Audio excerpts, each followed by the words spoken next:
Olá, como você está? Tudo em paz? Espero que sim. Eu sou o professor Danilo Cruz e este é o nosso canal Raciocínios Espíritas. Nosso estudo semanal da série Sabedoria do Evangelho começa agora. Pois bem, nós estamos caminhando no volume 5 dessa obra maravilhosa de Carlos Torres Pastorino, chamada Sabedoria do Evangelho, como falei. E hoje, especificamente, nós vamos falar sobre o capítulo dos 7 Ais. Vamos lá, vamos buscar a informação de que necessitamos. Capítulo Os 7 Ais, primeira parte, porque o capítulo é extenso, então eu dividi em duas. Baseado primeiro no Evangelho de Mateus, capítulo 23, versículos de 13 a 36, quando Mateus diz assim: Mas ai de vós, escribas e fariseus hipócritas, porque fechais diante dos homens o reino dos céus. E nem vós entrais, nem deixais entrar os que estão entrando. Ai de vós, escribas e fariseus hipócritas, porque rodeais o mar e a terra para fazerdes um prosélito. E quando feito, o tornais filho da hiena ou guiena, o dobro de vós.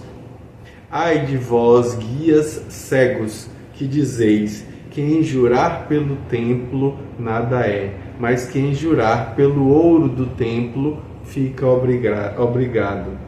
Nécios e cegos, pois qual é o maior, o ouro ou o templo que santifica o ouro?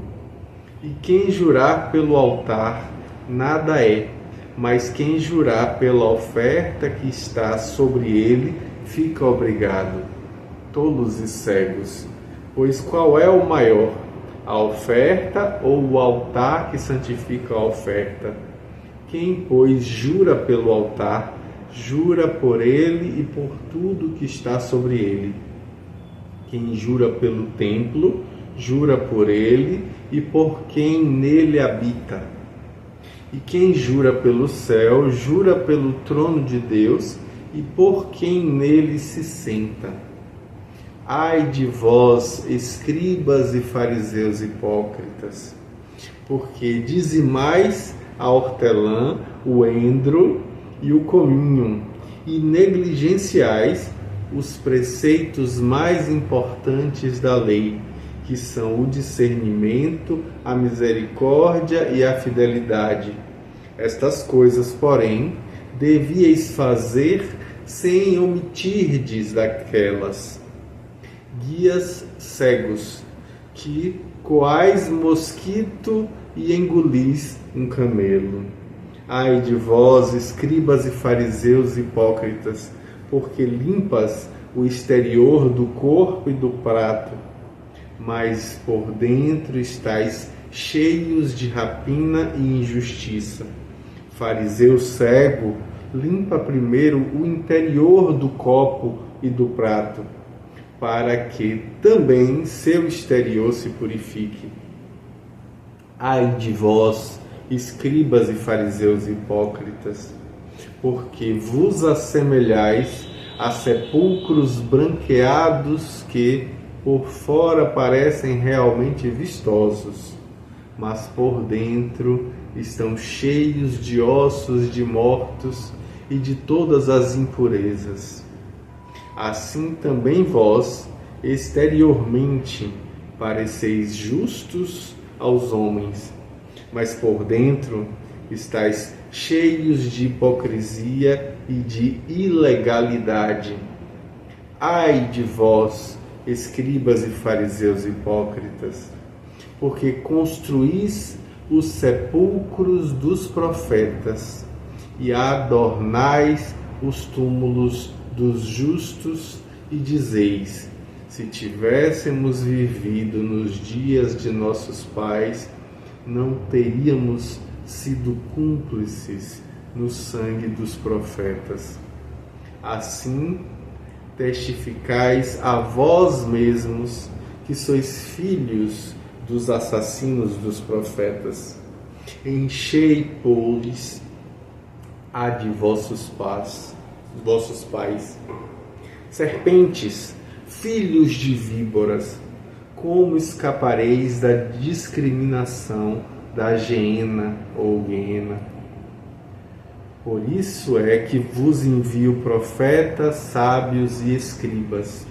A uns matareis e crucificareis, a outros açoitareis nas vossas sinagogas e perseguireis de cidade em cidade, de tal forma que venha sobre vós todo o sangue justo que se derrama sobre a terra, desde o sangue de Abel, o justo, até o sangue de Zacarias, a quem matastes entre o santuário e o altar. Em verdade vos digo que tudo isto virá sobre esta geração. Aí agora a gente vai no Evangelho de Lucas, com outra versão, capítulo 11, versículos de 42 a 52. Mas ai de vós, fariseus, porque dais o dízimo da hortelã, da arruda e de todas as hortaliças, e desprezais o discernimento e o amor de Deus.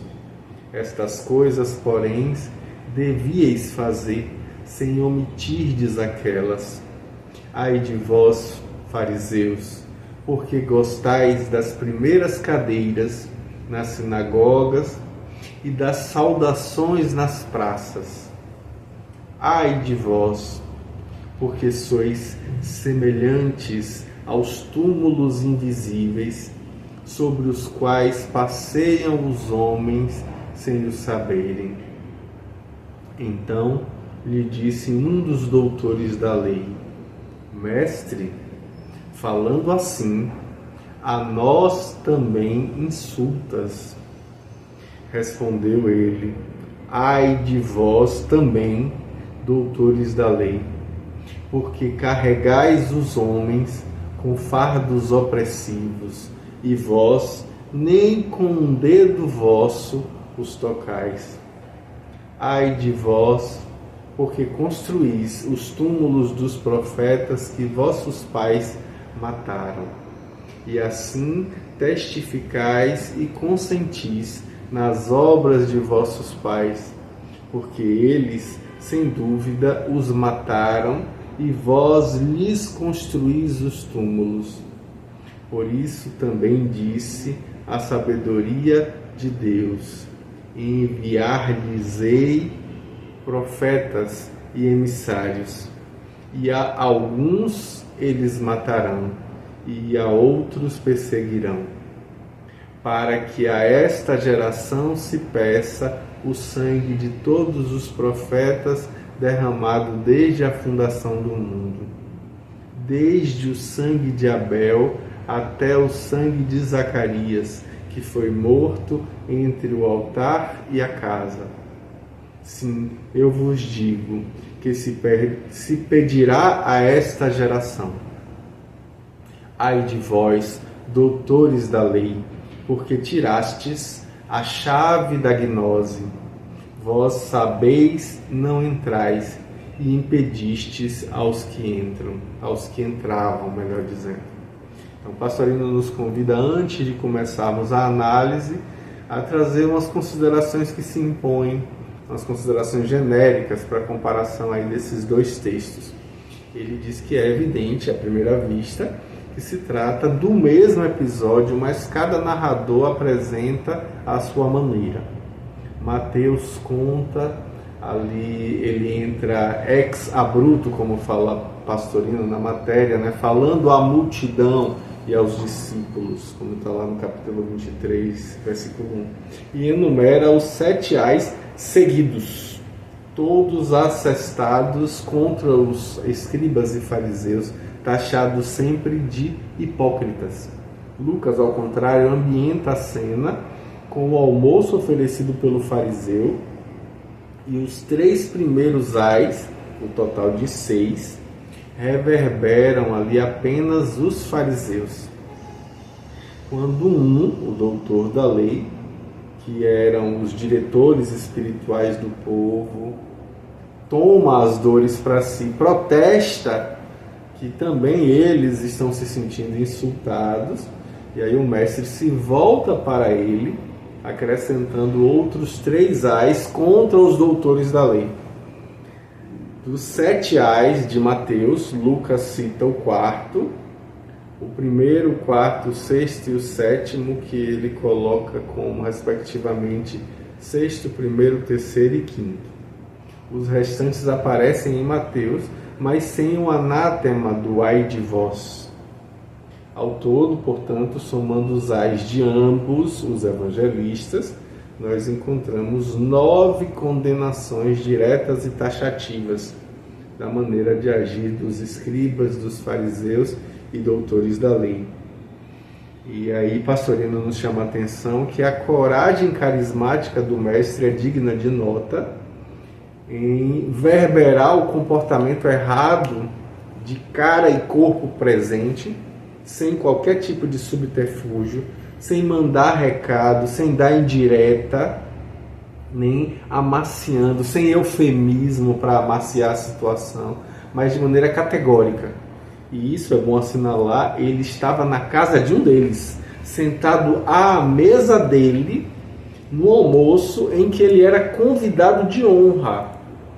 Então, nessa situação, como aponta Pastorino, se tornaria difícil ao homem comum tomar essa atitude, que é reveladora, obviamente, de muita coragem, de muita segurança dos próprios atos e da justiça de suas palavras. A posição incômoda de convidado, sentado ali à mesa do almoço, talvez nos fizesse aí, pelo menos, adiar a reprimenda numa falsa ideia de gentileza, de cortesia, pois nosso espírito fora comprado por um gesto de generosidade da parte do transgressor da lei. Ou talvez nós usássemos de um outro expediente, que é o de não aceitar o convite, para não comprometer-nos. Jesus age de maneira diversa. O convidado aceitou, né? Ele foi convidado e ele aceita, mas nem por isso ele escondeu a verdade. Ele disse claramente o que sabia, ele condenou o erro, ele verberou a hipocrisia, ele definiu as posições e impôs a sua autoridade.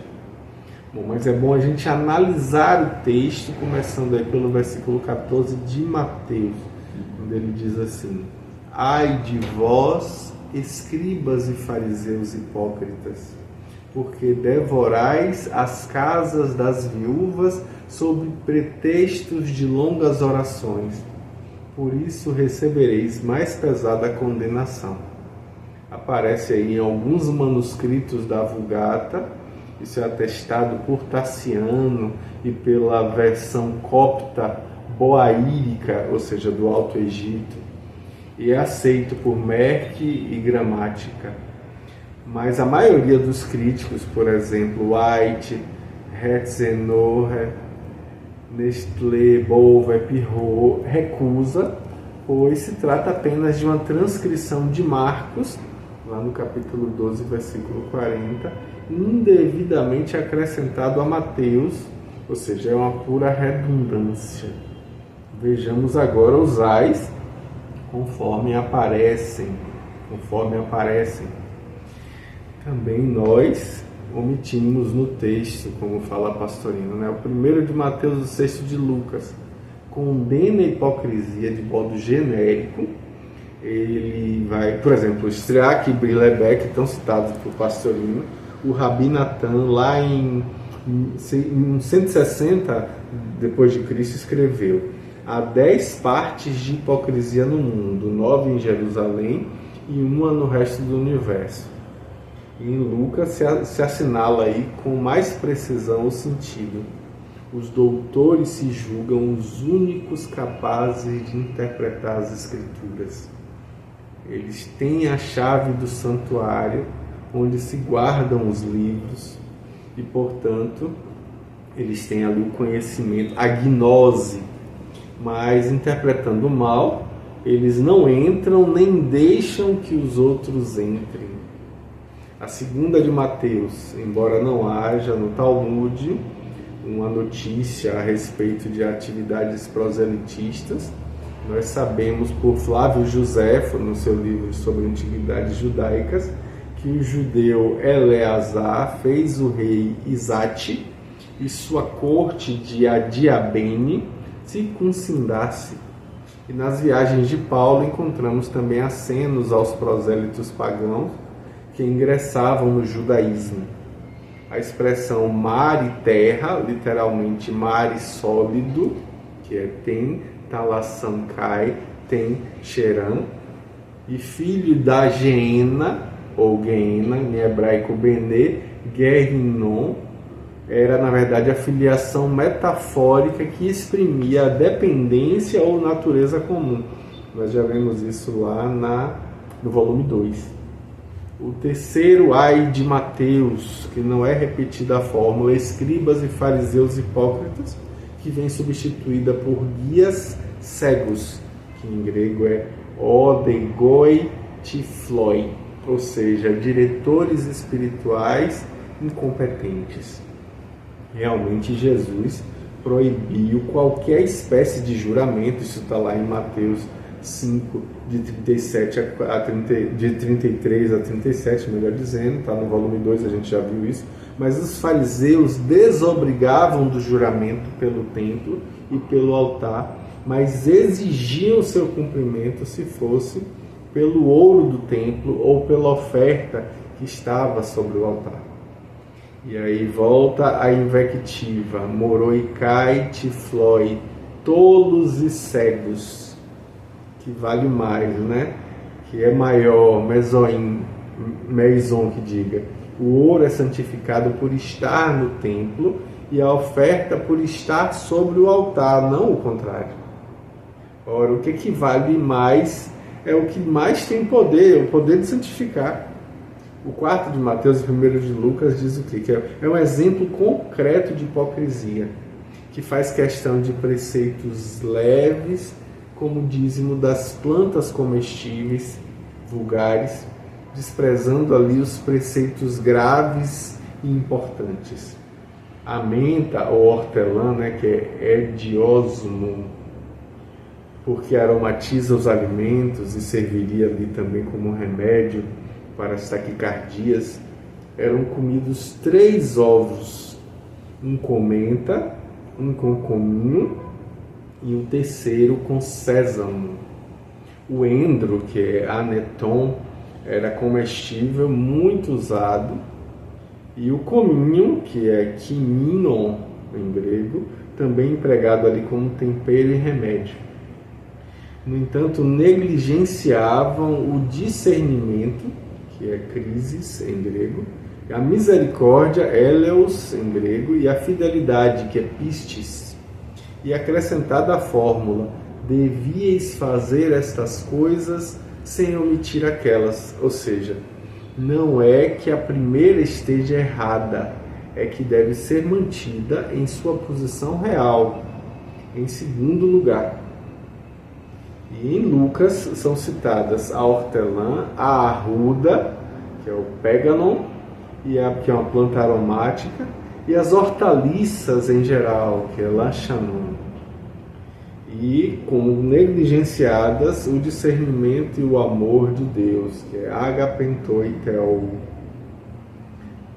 No final de Mateus, há uma daquelas ironias que são próprias de Jesus e são originais. Ele fala, guias cegos, coais um mosquito e engolis um camelo. Pastorino, inclusive, apresenta isso em grego, né? A gente vê que é uma figura metafórica das mais felizes para sublinhar o ensinamento dado.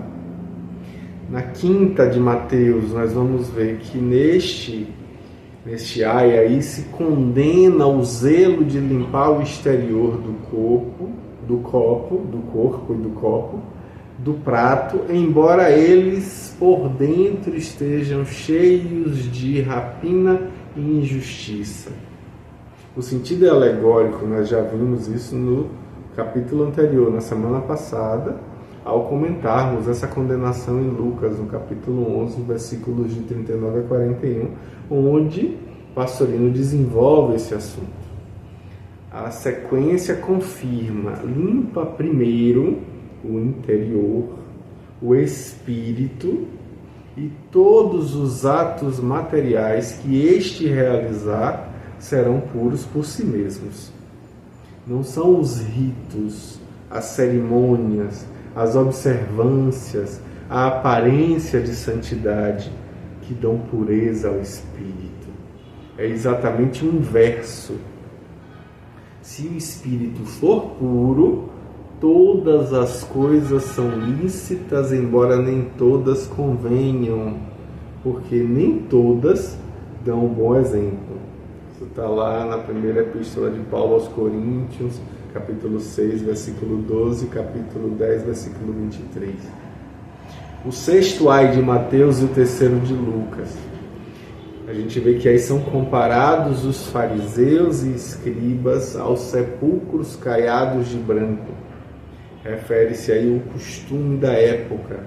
Desde o dia 15 de Adá, que é um mês antes do 15 de Nisan, quando se comemorava a Páscoa, os sepulcros eram caiados de branco para que ninguém, por descuido, tivesse contato com o túmulo.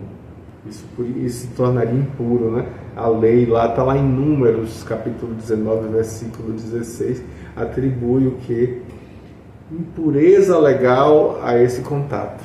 Então, branqueados, todos os viam e evitavam, mas por dentro continuavam cheios de ossos e de cadáveres e de impurezas de toda espécie. Então aí Pastorino traz que continua o sentido metafórico, mas já agora explicitamente traduzido. Assim vós pareceis justos aos homens, mas internamente estáis cheios de hipocrisia e ilegalidade. Anomias, né, em grego. Em Lucas a gente vê que a comparação toma um sentido mais forte ainda, quando ele diz: sois semelhantes aos túmulos que não são percebidos e sobre os quais os homens andam sem perceber. Ou seja, a aproximação com os fariseus constitui um sério perigo para os homens desprevenidos que julgam estar lidando ali com homens justos. No entanto, internamente estão cheios de podridão. O sétimo de Mateus, que também é o quinto de Lucas, é o ai que a gente vai ver que aqui aparecem duas divisões, né? Que são os profetas e justos, cujos túmulos e monumentos são erigidos e ornamentados. Aí Pastorino vai comentar dizendo que a argumentação de Jesus é de lógica cerrada e irrespondível. Com a costumeira hipocrisia, dizem os fariseus: se tivéssemos vivido no tempo dos nossos pais, não teríamos concordado com o assassínio deles. Ora, isso é uma confissão de que eles são filhos dos assassinos e não os filhos dos profetas e justos. Olha aí que fala interessante de Pastorino, né? A estirpe deles se prende aos inimigos dos bons e não aos bons. Houve quem tivesse visto aí um aceno à reencarnação. Hoje, mais evoluídos, não teriam feito o que fizeram outrora. E isso aí é uma confissão de arrependimento de um ato realizado em vida anterior, na encarnação anterior, na condição em que estavam de ascendentes da geração atual. E aí nós hoje interrompemos o nosso capítulo aqui e veremos na próxima semana a continuação com as duas condenações restantes de Lucas e o restante do capítulo, que é bastante interessante.